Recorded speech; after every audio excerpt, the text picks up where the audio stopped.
వ్రాత అందంగా ఉండాలి. అక్షరాలు రాస్తే ముత్యాల దండల్లాగా ఉండాలి. చదివే వాళ్ళు ఆ రాతను చూసి విసుగు చెంది బాధపడేటట్లు ఒక అక్షరంతో మరొక అక్షరం కలిపి గొలుసు రాతలు రాయకూడదు. శ్రద్ధ ఎందుకు ఉండాలి? శ్రద్ధ లేకపోతే చదువు సాములు రావు. శ్రద్ధ ఉంటే అలాంటి చదువైనా రాకుండా ఉండదు. శ్రద్ధ ఉంటే చంద్రమండలం మీదకు ప్రయాణం సులభంగా చేసి రావచ్చు. స్పష్టంగా ఎందుకు పలకాలి? గొలుగుతున్నట్లు అస్పష్టంగా చదివితే అందులో పెద్ద పెద్ద తప్పులు ఉంటాయి. అందుచేత చదివేటప్పుడు స్పష్టంగా నోటితో పలకాలి. కాలం ఎందుకు వృధా చెయ్యరాదు? దీపం ఉన్నప్పుడే ఇల్లు దిద్దుకున్నట్లు కాలం విలువ తెలుసుకొని చదువుకోవాలి. జరిగిపోయిన క్షణం కూడా తిరిగి రాదు గనుక కాలం వృధా చెయ్యకూడదు.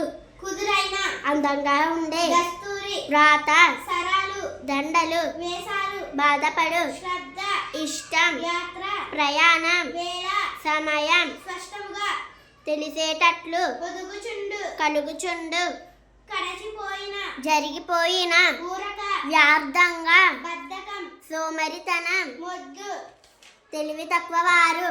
వ్యతిరేక పదాలు రాయండి. శ్రద్ధ అశ్రద్ధ సులభం కష్టం స్పష్టం అస్పష్టం తప్పు ఒప్పు జాగ్రత్త అజాగ్రత్త ఎక్కు దిగు ముత్యం ముత్యాలు క్షణం క్షణాలు దీపం దీపాలు నోరు నోళ్ళు ఇల్లు ఇల్లు డాష్ ప్రాతలు రాయవద్దు. గొలుసు శ్రద్ధ కలిగితే డాష్ యాత్ర సులభం సాధ్యం అవుతుంది. చంద్రమండల డాష్ ఉన్నప్పుడే ఇల్లు దిద్దుకోవాలి.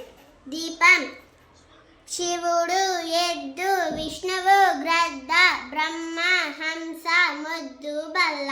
నర్సుద్దీన్ ఎలా డబ్బు సంపాదించుకున్నాడు? నసిరుద్దీన్ తన ముగ్గురు స్నేహితులతో కలిసి మట్టి బొమ్మలు చేసి సంతలో అమ్మి డబ్బు సంపాదించామనుకున్నారు. బొమ్మలు అమ్మితే ఎంత లాభం వచ్చింది? బొమ్మలు అమ్మితే 16 రూపాయలు లాభం వచ్చింది. హుండీలో ఎవరు ఎంత డబ్బు వేశారు?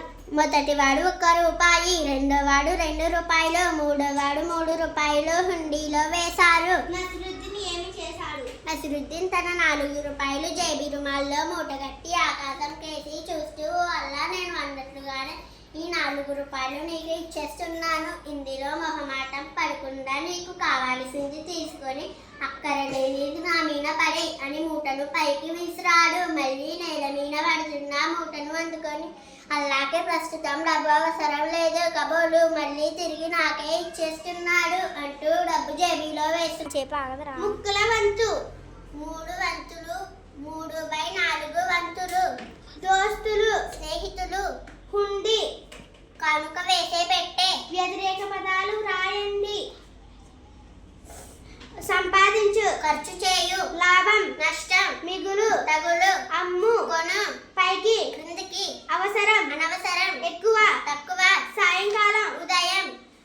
బహువచనాలు రూపాయలు రాయండి. వ్యక్తి వ్యక్తులు స్నేహితుడు స్నేహితులు లాభం లాభాలు కన్ను కళ్ళు యుక్తిపరుడు యుక్తిపరులు భయం భయాలు. నస్రుద్దీన్ సంతలో బొమ్మలు అమ్మాడు. రైట్ నస్రుద్దీన్ కి 4 స్నేహితులు ఉన్నారు. రైట్ నస్రుద్దీన్ లాభం అంతా దేవునికి ఇస్తాను అన్నాడు. రైట్ బొమ్మలు అమ్మడం వలన 16 రూపాయలు లాభం వచ్చింది. రైట్ నస్రుద్దీన్ కి 4 రూపాయల లాభం వచ్చింది. రైట్ నస్రుద్దీన్ సంతలో డాష్ బొమ్మలు అమ్మి డబ్బు సంపాదించాడు. మట్టి మొదటివాడు లాభంలో డాష్ వంతు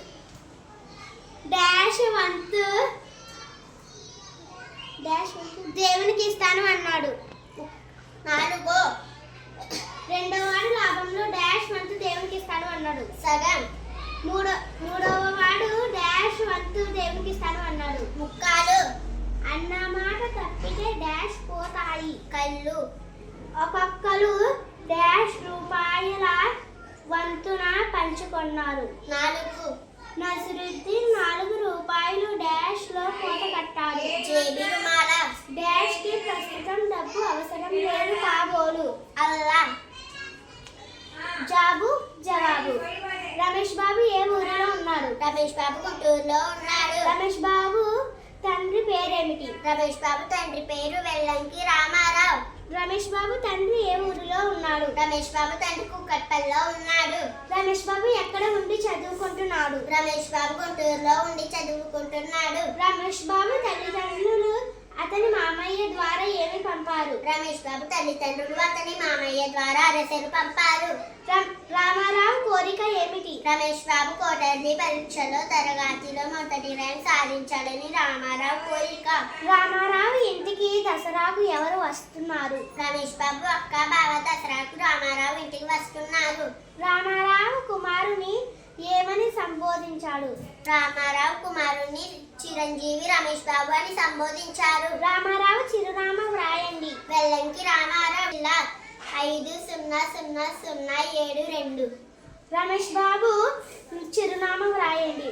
వెల్లంకి రమేష్ బాబు 3వ తరగతి గాంధీ పబ్లిక్ స్కూల్ శ్యామల్ నగర్ గుంటూరు 522006.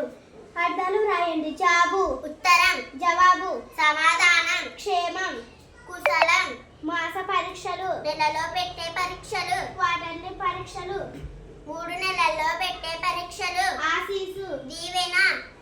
వ్యతిరేక పదాలు వ్రాయండి. సౌకర్యం, అసౌకర్యం, ఆరోగ్యం, అనారోగ్యం, మంచి, చెడు, సంతోషం, విచారం, శ్రద్ధ, అశ్రద్ధ, కష్టపడు, సుఖపడు. బహువచన రూపాలు వ్రాయండి. నమస్కారం, నమస్కారాలు, బడి, బడులు, వసతి, వసతులు, కుమారుడు, కుమారులు, తరగతి, తరగతులు.